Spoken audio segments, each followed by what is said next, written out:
Hello everyone, इस video में हम बात करेंगे म्यूकरमाइकोसिस के बारे में।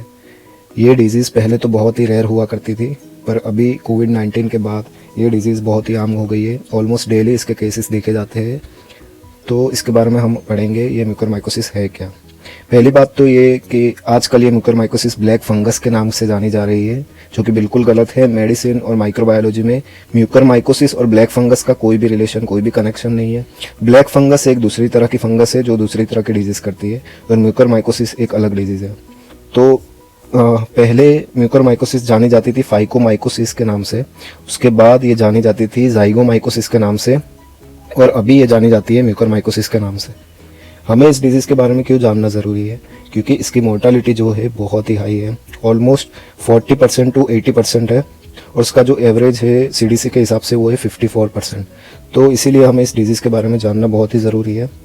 और इसकी मोर्टालिटी इतनी हाई क्यों है? क्योंकि उसके दो रीज़न है। पहले तो ये रैपिडली प्रोग्रेसिव एंड डिस्ट्रक्टिव है। रैपिडली प्रोग्रेसिव मतलब क्या? मतलब कि वो 7 से 8 दिनों के अंदर ही उसके सिम्टम्स शुरू हो जाते हैं, और ये बहुत ही ज़्यादा डिस्ट्रक्टिव होती है, क्योंकि वो ऐसे इस तरह के एंजाइम्स प्रोड्यूस करती है जो सराउंडिंग की स्किन, बोन्स वगैरह को डिस्ट्रॉय कर देते हैं। इसीलिए ये बहुत ज़्यादा रैपिडली प्रोग्रेसिव और डिस्ट्रक्टिव होती है। इसी वजह से इसकी मोर्टेलिटी रेट बहुत ही ज़्यादा हाई है। तो अब हम आगे देखेंगे कि ये कौन से फाइलम, ऑर्डर और ग्रुप से बिलोंग करती है। तो म्यूकरमाइकोसिस का फाइलम है म्यूकरमाइकोसिस, और ये इसका ऑर्डर है म्यूकोरेल्स, और ये जो ग्रुप है वो है म्यूकरमाइसिटीज। ये म्यूकरमाइसिटीज के नाम के ग्रुप से बिलोंग करती है। और ये म्यूकरमाइसिटीज एक तरह के मोल्ड्स होते हैं। मोल्ड्स हमें, जैसे हम सबको पता है, वो दो तरह के होते हैं, हाइफल एंड स्पोर। जो स्पोर होते हैं वो ज़्यादा रेजिस्टेंट होते हैं, और जो हाइफल होते हैं वो ज़्यादा डेलिकेट होते हैं। तो ये हो गए उसके ग्रुप के बारे में, ऑर्डर और फाइलम के बारे में बात। अब ये जो ग्रुप होता है म्यूकरमाइसिटीज, इसमें ये 9 तरह की फंगस पाई जाती है। तो जैसे कि राइजोपस, एप्सिडिया म्यूकर, राइजोम्यूकर, सक्सिनिया, सिनसेफेलस्ट्रम, एपोफाइसोमाइसिस, सियोकोरोमाइसिस एंड कुनिंगा मेला। तो ये 9 तरह की फंगस जो है ये ग्रुप म्यूकरमाइसिटीज में पाई जाती है। पर जो म्यूकरमाइकोसिस जो डिजीज़ करती है वो सबसे कॉमन ये 3 तरह की फंगस करती है, राइजोपस, एप्सिडिया एंड म्यूकर। इसमें भी जो राइजोपस है वो सबसे ज़्यादा कॉमन है म्यूकरमाइकोसिस के लिए। तो ये जो फंगस है, हमने समझ लिया किस तरह की फंगस है। तो अब हम समझेंगे कि ये फंगस कहाँ पाई जाती है। तो ये mainly soil and decaying vegetative matters, यानी कि सॉइल के अंदर जो ज़मीन होती है उसमें पाई जाती है, और ये जो सड़े हुए फ्रूट्स वगैरह होते हैं, सब्जियां वगैरह, उसके अंदर पाई जाती है ये मेनली। तो सबसे पहले हम इसका समझेंगे मोड ऑफ इन्फेक्शन। तो ये 3 तरह से हो सकता है इसका इन्फेक्शन। तो पहले तो इनहेलेशन से हो सकता है, इनहेलेशन ऑफ स्पोर्स। तो अगर हम इसके स्पोर्स को इनहेल कर ले उसकी वजह से हो सकता है, या फिर इंजेक्शन ऑफ स्पोर, या फिर मतलब कि हम कोई ऐसा खाना खा ले जिसके अंदर ये फंगस प्रेजेंट हो तो उसकी वजह से भी हो सकता है, या फिर direct contact of injured skin with the spore, यानी हमें कोई इंजरी हुई है या कोई बर्न का कोई रैशेस वगैरह है, उसके कांटेक्ट में अगर फंगस आ जाती है तो उससे भी हो सकता है इन्फेक्शन।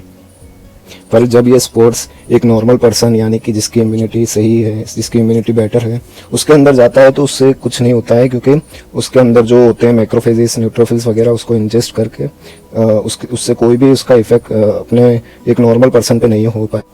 तो नॉर्मल पर्सन में इसका कोई भी इफेक्ट नहीं होगा। तो ऐसे क्या क्या रिस्क फैक्टर्स है जिसकी वजह से म्यूकरमाइकोसिस का इन्फेक्शन हमें हो सकता है? तो रिस्क फैक्टर्स की अगर हम बात करें तो ये कुछ रिस्क फैक्टर्स है, जिसमें है uncontrolled diabetes, diabetic ketoacidosis, iron chelators, corticosteroid, solid organ या फिर bone marrow transplantation, haematological malignancies, या कोविड-19 in diabetes, trauma and burns. तो ये कुछ रिस्क फैक्टर्स है जिसकी वजह से म्यूकरमाइकोसिस हो सकता है। तो जैसे कि हम जानते हैं अनकंट्रोल डायबिटीज़ और डायबिटिक कीटोएसिडोसिस के अंदर मैक्रोफेजेस जो होते हैं वो डिसफंक्शनल हो जाते हैं, और उसमें इम्पेयर्ड ग्लूटाथियोन भी देखने को मिलता है, जिसकी वजह से इन्फेक्शन के चांसेस बढ़ जाते हैं।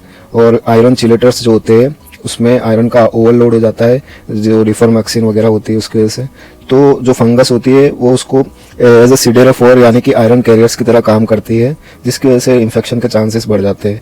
और कॉर्टिकोस्टेरॉइड की अगर बात करें, या फिर बोन मैरो ट्रांसप्लांटेशन या ऑर्गन ट्रांसप्लांटेशन, या फिर हेमेटोलॉजिकल मैलिग्नेंसीज, इन सब में इम्यूनिटी कम की जाती है, मतलब स्टेरॉइड्स वगैरह देने से। तो इसमें इम्यूनिटी कम होने की वजह से चांसेस बढ़ जाते हैं, और इसमें न्यूट्रोपिनिया भी होता है, न्यूट्रोफिल्स की कमी की वजह से भी इन्फेक्शन के चांसेस बढ़ जाते हैं। और अभी हम मेनली बात करें कोविड-19 और वो भी डायबिटीज़ के साथ, तो उसमें मेनली होता है, पहले तो डायबिटीज़ होती है, और कोविड-19 में हम स्टेरॉइड्स वगैरह देते हैं जिससे इम्यूनिटी ऑलरेडी कम होती है, और डायबिटीज़ की वजह से और कम हो जाती है। तो स्टेरॉइड्स, इम्यूनिटी कम होना, और डायबिटीज़ की वजह से शुगर, वैसे भी शुगर लेवल इंक्रीज हो जाता है, तो इसमें चांसेस बहुत ही ज़्यादा बढ़ जाते हैं। इसीलिए अभी कोविड-19 जो रिकवरिंग पेशेंट होते हैं जिनको डायबिटीज़ वगैरह होता है, तो उनमें बहुत ही ज़्यादा हाई चांस है म्यूकरमाइकोसिस का।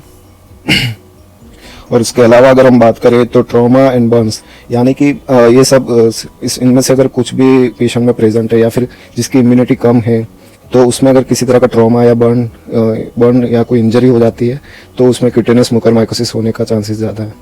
तो ये थे रिस्क फैक्टर्स वगैरह। तो अब हम बात करेंगे इसके पैथोजेनेसिस के बारे में। और पैथोजेनेसिस से पहले हम समझेंगे कि जो उसका मोड ऑफ इन्फेक्शन है वो किस किस जगह पे हो सकता है और वो किस किस एरिया को इन्वॉल्व कर सकता है। तो सबसे पहले अगर हम बात करें इन्हेलेशन की, तो इन्हेलेशन नोज़ के थ्रू होगा, और नोज़ के द्वारा, नोज़ के वाया नोज़ वो ब्रेन में जा सकता है, पीएनएस में जा सकता है, ऑर्बिट में जा सकता है, पैलेट में जा सकता है, और लंग्स में भी जा सकता है।